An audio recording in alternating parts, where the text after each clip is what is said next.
നമ്മൾ ന്യായപ്രമാണത്തിന് കീഴിലല്ലാതിരുന്ന സമയത്ത്, നമ്മൾ തൗറയ്ക്കും പരിശുദ്ധാത്മാവിനും കീഴിലല്ലാതിരുന്ന സമയത്തുള്ള നമ്മുടെ സ്വഭാവം, നമ്മൾ അന്യജാതിക്കാരായി ജീവിച്ചിരുന്ന സമയത്തുള്ള നമ്മുടെ സ്വഭാവം, അതാണ് പഴയ ജീവിതശൈലി എന്ന് പറഞ്ഞാൽ ഉദ്ദേശിക്കുന്നത്. പുതിയ ജീവിതശൈലി എന്ന് പറഞ്ഞാൽ ഉദ്ദേശിക്കുന്നത് ദൈവവുമായി ബന്ധം സ്ഥാപിച്ച ശേഷം ന്യായപ്രമാണത്തിനും പരിശുദ്ധാത്മാവിനും കീഴ്പ്പെട്ട് നമ്മൾ ജീവിക്കുന്ന ആ ജീവിതം, തൗറ ആൻഡ് ടാബർനാക്കിളിംഗ് പ്രസൻസിന് കീഴ്പ്പെട്ട് നമ്മൾ ജീവിക്കുന്ന ആ ജീവിതം എന്ന് വെച്ചാൽ ദൈവത്തോടുള്ള ബന്ധത്തിൽ ദൈവവുമായിട്ട് നല്ല മനസാക്ഷിയോടെ, മറ്റുള്ളവരോട് നല്ല മനസാക്ഷിയോടെ, ദൈവത്തോട് വിശ്വസ്തത പുലർത്തിക്കൊണ്ട്, ഫേക്ക് റൈച്ചസ്നെസ് അല്ല റിയൽ റൈച്ചസ്നെസ് കാണിച്ചുകൊണ്ട് നമ്മൾ ജീവിക്കുന്ന ആ ജീവിതം, റിയൽ റൈച്ചസ്നെസ്. ആ ദൈവവുമായിട്ടുള്ള ബന്ധത്തിൽ അങ്ങനെ ജീവിക്കുമ്പോൾ വരുന്നതാണ് ഗോഡ് റൈച്ചസ്നെസ്, ദൈവം തരുന്ന ആ നീതി. ദൈവം പറയാണ് നീ നീതിമാനാണ് എന്ന് പറയുന്ന ആ നീതി. ആ നീതിയിൽ നമ്മൾ ദൈവവുമായിട്ട് റൈറ്റ് റിലേഷൻഷിപ്പ്, നല്ല ശരിയായ ബന്ധത്തിൽ ജീവിക്കുന്ന ഒരവസ്ഥ, ആ അവസ്ഥയാണ് പൗലോസ് പറയുന്നത്. അങ്ങനെ ഒരു അവസ്ഥയിൽ നിന്ന് നമ്മുടെ ജീവിതത്തിൽ വരുന്ന ഒരു ജീവിതശൈലിയുണ്ട്, ഒരു രീതിയുണ്ട്.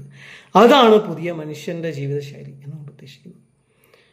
അപ്പോൾ ചില ആൾക്കാർക്ക് ഒരു ധാരണയുണ്ട്, നമ്മുടെ ശരീരം വേറെയാണ്, ആത്മാവ് വേറെയാണ്, മനസ്സ് വേറെയാണ്, ഇതെല്ലാം കൂടെ ഇങ്ങനെ ഒരു ഫൈറ്റിൽ ഇങ്ങനെ ഏർപ്പെട്ടിരിക്കുകയാണ്. എന്നിട്ട് ശരീരം ആത്മാവിനെ കിടക്കുന്നു, അല്ലെങ്കിൽ ആത്മാവ് ശരീരത്തിൽ കിടക്കുന്നു. ഇങ്ങനെയുള്ള സംഗതികൾ നമ്മൾ ശരിക്കും ഇതിൻ്റെ ആഴങ്ങൾ വായിക്കാതെ നമ്മൾ മനസ്സിലാക്കുകയാണെങ്കിൽ അത് വീണ്ടും നമ്മളെ കൂടുതലായിട്ടുള്ള കൺഫ്യൂഷനിലേക്ക് നയിക്കും. പിന്നെ നമ്മൾ പറയും എൻ്റെ ശരീരം പാപം ചെയ്യുന്നു, ആത്മാവ് ദൈവമായിട്ട് ചേർന്നിരിക്കുന്നു. അങ്ങനെയൊരു സംഭവമേ ഇല്ല. ഇങ്ങനൊരു കൺഫ്യൂഷനിൽ നിന്ന ഒരു രാജാവ് ഒരിക്കൽ ഒരു യഹൂദ റബിയെ വിളിച്ചു. എന്നിട്ട് പറഞ്ഞു, അവസാനം പുനരുദ്ധാനം ഉണ്ടാകും എന്ന് നിങ്ങൾ പറയുന്നു, ശരീരത്തോടു കൂടി ദൈവം ഉയർത്തെഴുന്നേൽപ്പിക്കും മനുഷ്യനെ ന്യായവിധി സമയത്ത് എന്ന് നിങ്ങൾ പറയുന്നു. എന്തിനാണ് ഈ ശരീരത്തോടു കൂടെയുള്ള പുനരുദ്ധാനത്തിൻ്റെ ആവശ്യം? അപ്പോൾ ആ യഹൂദ റബി കുറച്ച് ഫണി ആയിട്ടുള്ള വ്യക്തിയാണ്. അദ്ദേഹം ഒരു കഥ പറഞ്ഞു. അദ്ദേഹം പറഞ്ഞു, ഒരു കുരുടനായ മനുഷ്യനുണ്ടായിരുന്നു, ഒരു മുടന്തനായ മനുഷ്യനുണ്ടായിരുന്നു.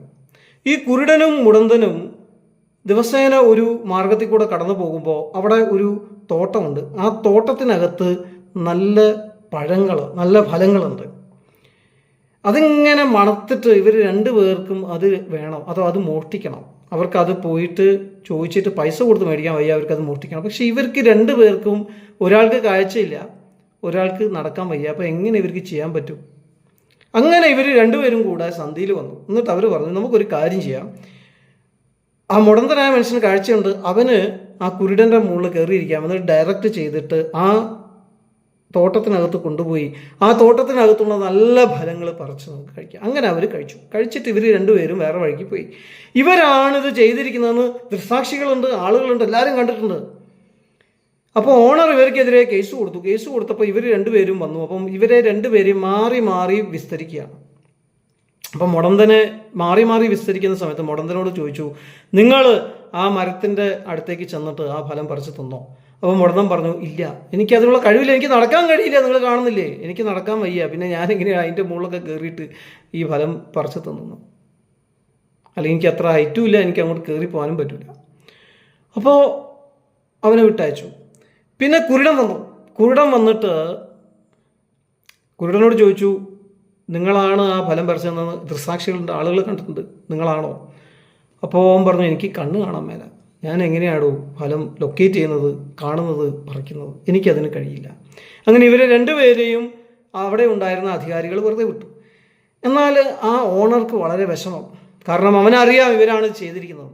അപ്പോൾ അവന് വേറെ ഒരു അധികാരിയുടെ അടുക്കിലേക്ക് പോയി, കുറച്ച് ബുദ്ധിയുള്ള ഒരു അധികാരിയുടെ അടുത്തേക്ക്. ആ ബുദ്ധിയുള്ള അധികാരി ഇവർ രണ്ടുപേരെയും ഒരുമിച്ച് വിളിച്ചു.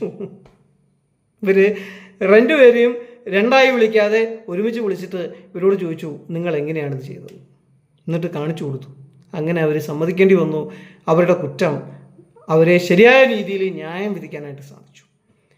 എന്നിട്ട് ഈ യഹൂദ റബി അവരോട് പറഞ്ഞു, ആ രാജാവിനോട് പറഞ്ഞു, രാജാവേ, ശരീരത്തെയും ആത്മമനുഷ്യനെയും സെപ്പറേറ്റ് ചെയ്തിട്ട് ദൈവം ന്യായവിധി നടത്തുകയാണെങ്കിൽ ശരീരം പറയും, അത് ആത്മാവാണ് ചെയ്തത്, ഞാൻ അറിയുന്നില്ല.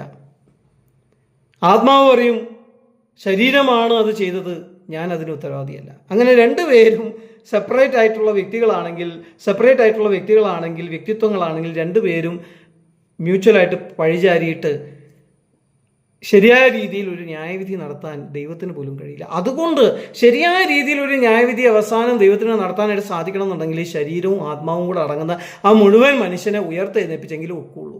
എന്നാൽ മാത്രമേ അവനെ അക്കൗണ്ടബിൾ ആയിട്ട് കാണാൻ പറ്റുള്ളൂ. അപ്പോൾ ശരീരം മാത്രം പാപം ചെയ്യുന്നു, ആത്മാവ് വിശുദ്ധിയിലാണ്, അങ്ങനെയുള്ള പരിപാടി, അങ്ങനത്തെയുള്ള എക്സ്ക്യൂസ് ഒന്നും അവിടെ നടക്കൂല. ഇത്രയും നല്ല ചിന്തിച്ചിട്ട് ഇത്ര ആഴത്തിലുള്ള കാര്യം വെളിപ്പെടുത്തിക്കൊണ്ട് ആ രാജാവ് ആ യഹൂദ റബ്ബിക്ക് നല്ലൊരു അവാർഡും നല്ലൊരു സ്ഥാനമൊക്കെ കൊടുത്തു.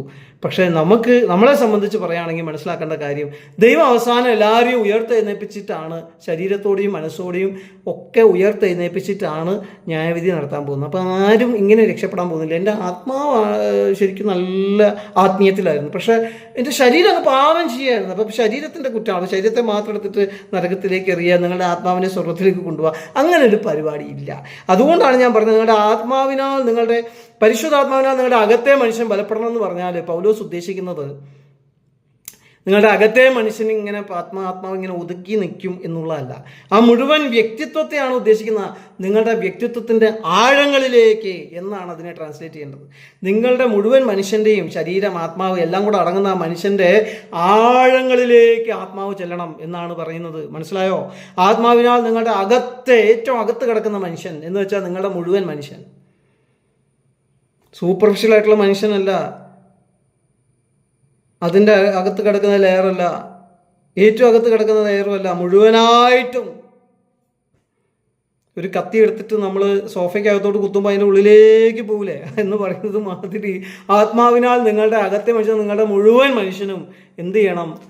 ആത്മാവിനാൽ നിങ്ങളുടെ അകത്തെ മനുഷ്യൻ ബലപ്പെടണം, ശക്തി പ്രാപിക്കണം, ബലപ്പെട്ടിട്ട്. ഈ ബലം എന്താണ്? നമ്മൾ വിചാരിക്കുന്ന പോലെ എന്താ പറയുന്നത്, എനിക്ക് ആത്മാവിൻ്റെ ബലമുണ്ട്, അതുകൊണ്ട് എന്നെ എതിർക്കാനായിട്ട് ആരെങ്കിലും വരികയാണെങ്കിൽ യേശുവിൻ്റെ നാമത്തിൽ പിശാച് എന്ന് പറഞ്ഞു കഴിഞ്ഞാൽ ദൈവം തീയിറക്കി അവരൊക്കെ കൊല്ലും. ആ ബലത്തെക്കുറിച്ചല്ല പറയുന്നത്. ഇവിടെ വേറൊരു ബലമാണ് പറയുന്നത്. ആ ബലത്തിൻ്റെ പേരാ സ്നേഹം. കർത്താവായ യേശു ക്രിസ്തു കാൽവരി ക്രൂശിൽ സഹിച്ചില്ലേ, എല്ലാം സഹിച്ചില്ലേ, എല്ലാവരുടെയും വെറുപ്പും ദൈവത്തിൻ്റെ ക്രോധവും സഹിച്ച് അവരെ സ്നേഹിച്ചില്ലേ. ആ സ്നേഹമാകുന്ന ബലത്തെക്കുറിച്ചാണ് ഇവിടെ പറയുന്നത്. അത് കൂടുതൽ വ്യക്തമാകും നമ്മൾ വായിക്കും തോറും. പറയുകയാണ്, തൻ്റെ മഹത്വത്തിന് ധനത്തിനൊത്തവണ്ണം അവൻ്റെ ആത്മാവിനാൽ എന്ന് വെച്ചാൽ തൻ്റെ മഹത്വത്തിൻ്റെ ധനത്തിനൊത്തവണ്ണം. ഇത്ര മഹത്വത്തിൻ്റെ കാര്യങ്ങളൊക്കെ നേരത്തെ ഞാൻ വർണ്ണിച്ചത്, ദൈവാലയത്തിൻ്റെയും ദൈവത്തിൻ്റെയും സാന്നിധ്യത്തിൻ്റെയും വലിയ വലിയ കാര്യങ്ങൾ ഞാൻ വർണ്ണിച്ചത് ഇത് നിങ്ങൾക്ക് ഒന്ന് മനസ്സിലായി കിട്ടാൻ വേണ്ടിയിട്ടാണ്. അവൻ്റെ മഹത്വത്തിൻ്റെ ധനത്തിനൊത്തവണ്ണം. എത്ര വലിയ മഹത്വത്തിലാണ് ദൈവം ഇരിക്കുന്നത്, അതിൻ്റെ ധനത്തിന് അത്രയും അവൻ്റെ കപ്പാസിറ്റിക്ക് ഒത്തവണ്ണം. എന്ന് വെച്ചാൽ എയിലോൺ മസ്ക് ഒരാളെ സഹായിക്കുമ്പോൾ 1 രൂപ കൊടുത്തു എന്നുള്ള സഹായിക്കുക, ചിലപ്പോൾ 1 ബില്യൺ തന്നെ കൊടുത്തെന്നിരിക്കും അവൻ്റെ ഒരു സ്നേഹിതനെ സഹായിക്കാൻ വേണ്ടി എന്ന് പറഞ്ഞ മാതിരി.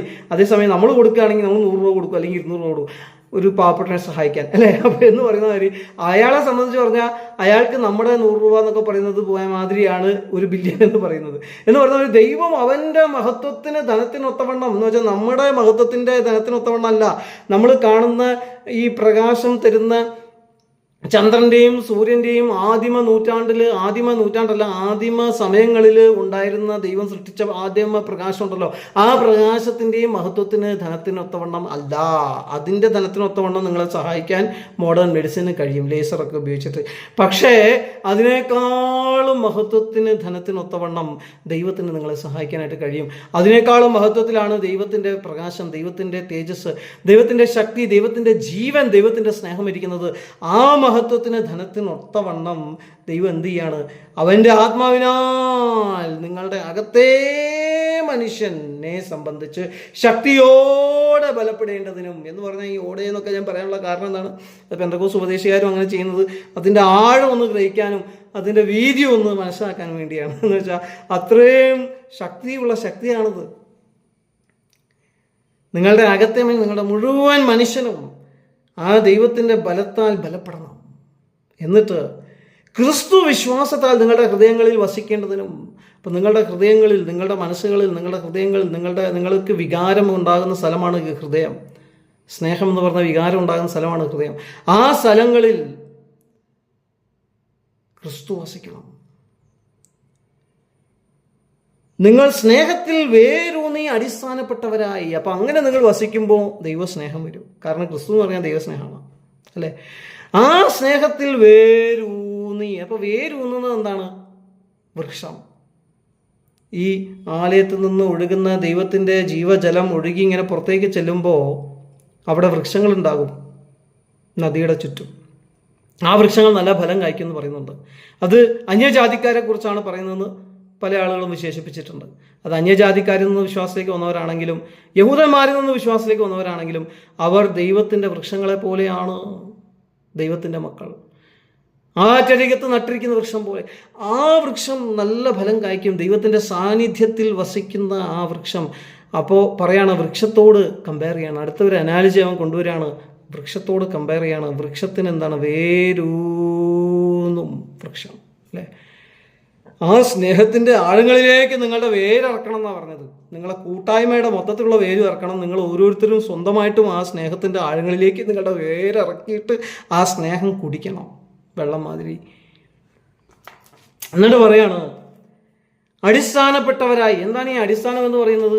ഒരു ആലയത്തിൻ്റെ അനാലജിയിലാണല്ലോ നമ്മൾ തുടങ്ങിയത്. കുടുംബത്തിൻ്റെ അനാലജി ഉണ്ട്, ഇവിടെ ആലയത്തിൻ്റെ അനാലജി ഉണ്ട്. ആ ആലയത്തിൻ്റെ അനാലജിക്കകത്താണ് അടിസ്ഥാനമുള്ളത്. ആ അടിസ്ഥാനം അപ്പോസ്തലന്മാരും പ്രവാചകന്മാരും ക്രിസ്തുയേശു ആകുന്ന മൂലക്കല്ലും അല്ലേ? അപ്പോൾ പറയാണ് അതിൽ അടിസ്ഥാനപ്പെട്ട്, ആ സ്നേഹത്തിൽ അടിസ്ഥാനപ്പെട്ടെന്ന് പറഞ്ഞാൽ അവരുടെ ഇടയിൽ വ്യാപരിച്ച ദൈവശക്തിയുടെ ഒരു എഫക്റ്റ് ഉണ്ട്, ആ സ്നേഹമുണ്ട്. അതിലേക്ക് നിങ്ങൾ ആഴങ്ങളിലേക്ക് ഇറങ്ങിച്ചെല്ലണം. നിങ്ങളുടെ അടിസ്ഥാനം എന്ന് പറയുന്നത് ക്രിസ്തുവിൻ്റെ സ്നേഹമായിരിക്കണം. ഈ സഭയുടെ അടിത്തറ എന്ന് പറയുന്നത് ക്രിസ്തുവിൻ്റെ സ്നേഹമായിരിക്കണം. ദൈവത്തിൻ്റെ സാന്നിധ്യം കൊണ്ടത് മുഴുവനായിട്ടും ഈ ആലയം നിറഞ്ഞിരിക്കുന്നു. നിങ്ങൾ ഓരോരുത്തരും പരിശുദ്ധാത്മാവിനെ നിങ്ങളെ മുഴുവനായിട്ടും ദൈവം നിറച്ചിട്ട് നിങ്ങൾ മുഴുവനായിട്ട് ക്രിസ്തുവിലായി, ക്രിസ്തുവിൽ നിങ്ങൾ വേരൂന്നി അടിസ്ഥാനപ്പെടണം. ഒരു ബിൽഡിംഗ് അടിസ്ഥാനപ്പെടുന്നത് മാതിരി എന്ന് വെച്ചാൽ അടിസ്ഥാനം നല്ല സ്ട്രോങ് ഉള്ള ഒരു ബിൽഡിംഗ് കുലുങ്ങൂല, ഒരു എർത്ത് വന്നാലും ചിലപ്പോൾ അത് നിൽക്കും എന്ന് പറയുന്നത് മാതിരി ദൈവത്തിൻ്റെ ക്രോധം മറ്റുള്ളവരുടെ മേലെ വെളിപ്പെടുന്ന സമയത്തും നിങ്ങൾക്ക് അവിടെ ഒരു സാക്ഷിയായി, അവർക്ക് ഒരു അനുഗ്രഹമായി നിലനിൽക്കാൻ കഴിയുന്ന രീതിയിൽ ദൈവത്തിൻ്റെ സാന്നിധ്യം നിങ്ങളിൽ ഉണ്ടാകണം. നിങ്ങൾ ആ ദൈവത്തിൻ്റെ സ്നേഹത്തിൽ അടിസ്ഥാനപ്പെട്ടിരിക്കണം. നിങ്ങളുടെ അടിസ്ഥാനം എന്ന് പറയുന്നത് നിങ്ങളുടെ കെട്ടിടത്തിൻ്റെ, നിങ്ങളുടെ ആ ആലയമാകുന്ന കെട്ടിടത്തിൻ്റെ അടിസ്ഥാനം എന്ന് പറയുന്നത് സ്നേഹമായിരിക്കണം. അടിസ്ഥാനപ്പെട്ടവരായി വീതിയും നീളവും ഉയരവും ആഴവും എന്ത് എന്ന് സകല വിശുദ്ധന്മാരോട് കൂടെ ഗ്രഹിക്കുവാനും എന്ന് വെച്ചാൽ ആ സ്നേഹത്തിൽ എന്തുണ്ട്? ഈ അടിസ്ഥാനത്തിൽ എന്തുണ്ട്? അടിസ്ഥാനം, നിങ്ങളൊരു കെട്ടിടത്തിൻ്റെ അടിസ്ഥാനം നോക്കുകയാണെങ്കിൽ അതിന് വീതി ഉണ്ടാവും, ആഴം ഉണ്ടാവും അല്ലേ? ലെങ്ത്ത്, ബ്രെഡ്ത്ത്, ഉയരം, ഹൈറ്റ് ഇതൊക്കെ ഉണ്ടാവും. അപ്പോൾ നീളം, വീതി, ഉയരം, ആഴം, അതിൻ്റെ മുഴുവൻ ഡയമെൻഷൻസും. അപ്പോൾ ആ അടിസ്ഥാനത്തിൻ്റെ മുഴുവൻ ഡയമെൻഷൻസും, ആ സ്നേഹമാകുന്ന അടിസ്ഥാനത്തിൻ്റെ മുഴുവൻ തലവും നിങ്ങൾ ഗ്രഹിക്കണം എന്നാണ് പറയുന്നത്. അത് ഒറ്റയ്ക്ക് ഗ്രഹിക്കാൻ പറ്റില്ല, സകല വിശുദ്ധന്മാരോടും കൂടെ ഗ്രഹിക്കണം. എന്ന് വെച്ചാൽ അതിൽ അപ്പോസ്തലന്മാർ, പ്രവാചകന്മാർ, യേശു ക്രിസ്തു, പിന്നെ നമ്മളെല്ലാവരും ജീവനുള്ള കല്ലുകൾ എല്ലാവരും ഉണ്ടല്ലോ. അപ്പോൾ എല്ലാ വിശുദ്ധന്മാരോടും കൂടെ നിങ്ങളും ഒരു വിശുദ്ധനാണ്. ഈ ദൈവാലയത്തിൽ നിങ്ങളൊരു വിശുദ്ധനാണ്. ഈ ദൈവാലയത്തിൽ നിങ്ങൾ ദൈവത്തിൻ്റെ പ്രതിമയാണ്. ഈ ദൈവാലയത്തിൽ നിങ്ങൾ ഒരു പുരോഹിതനാണ്. ഈ ദൈവാലയത്തിൽ നിങ്ങളൊരു കൊച്ചാലയമാണ്. നിങ്ങളൊരു ജീവനുള്ള കല്ലാണ്. ആ ദൈവാലയത്തിൽ സകല വിശുദ്ധന്മാരോടും കൂടെ ആ സ്നേഹം നിങ്ങൾ ഗ്രഹിക്കണം. പരിജ്ഞാനത്തെ കവിയുന്ന ക്രിസ്തുവിൻ സ്നേഹത്തെ അറിയുവാനും, എന്ന് വെച്ചാൽ പരിജ്ഞാനം എന്ന് വെച്ചാൽ നോളജ്. ഒരു വ്യക്തിക്ക് എത്ര നോളജ് എടുക്കാൻ പറ്റുമോ അതിനേക്കാളും അധികമാണ്. എന്ന് വെച്ചാൽ എത്ര നിങ്ങൾ അറിഞ്ഞാലും അറിയാൻ ഇനിയും ബാക്കിയുണ്ടാവും ക്രിസ്തുവിൻ്റെ സ്നേഹം. അതവിടെ നിന്ന് ഒരു ചെറിയൊരു എന്താ പറയുന്ന ഒരു ഹൈഫനേറ്റഡ് ആയിട്ട് ഒരു ചെറിയൊരു ഫ്രേസ് അവിടെ കൊടുത്തിരിക്കുകയാണ്. പൗലോസ് പറയാണ്, നിങ്ങളിത് ഗ്രഹിക്കണമെന്ന് ഞാൻ ആഗ്രഹിക്കുന്നു, അതിനുവേണ്ടി ഞാൻ പ്രാർത്ഥിക്കുന്നു. പക്ഷേ ഇത് പരിജ്ഞാനത്തെ കവിയുന്നതാണ്. എന്ന് വെച്ചാൽ ഇത് ഗ്രഹിക്കാൻ ഫുള്ളായിട്ട് ആർക്കും പറ്റില്ല, എനിക്കും പറ്റിയിട്ടില്ല. ഞാനും അതിനുവേണ്ടി പരിശ്രമിച്ചുകൊണ്ടിരിക്കുകയാണ്.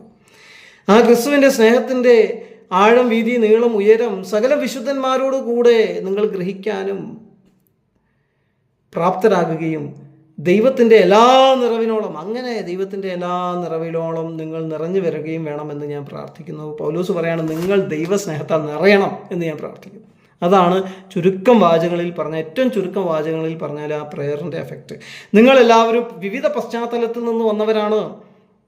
യവന പശ്ചാത്തലത്തിൽ നിന്ന് വന്നവരുണ്ട്, റോമ പശ്ചാത്തലത്തിൽ നിന്ന് വന്നവരുണ്ട്, യഹൂദ പശ്ചാത്തലത്തിൽ നിന്ന് വന്നവരുണ്ട്, ചിലപ്പോൾ ചൈനീസും ഭാരതീയരും ഒക്കെ കാണും. പലവിധമായ സ്റ്റോറീസും നാരറ്റീവ്സും പലവിധമായ പൈശാചിക ശക്തികളും നിങ്ങളുടെ പുറകിൽ ചിലപ്പോൾ കാണും. പക്ഷെ അവിടെ നിന്നൊക്കെ വന്ന നിങ്ങളിലൂടെ ദൈവത്തിൻ്റെ ആ ബഹുവിധമായ ജ്ഞാനം, ദൈവം നിങ്ങളാകുന്ന ഈ കൂട്ടായ്മ എല്ലാവരും കൂടെ നിങ്ങൾ ഒരുമിച്ച് സ്നേഹത്തിൽ ജീവിക്കുന്നതെന്ന് കാണുമ്പോൾ ദൈവത്തിൻ്റെ ബഹുവിധമായ ജ്ഞാനം, ദൈവം മറ്റ് ജാതിക്കാർക്കും അവരുടെ രാജാക്കന്മാർക്കും ഒക്കെ വെളിപ്പെടുത്തിക്കൊണ്ടിരിക്കുക. അവർക്കൊക്കെ ഒരു രീതിയുണ്ട്.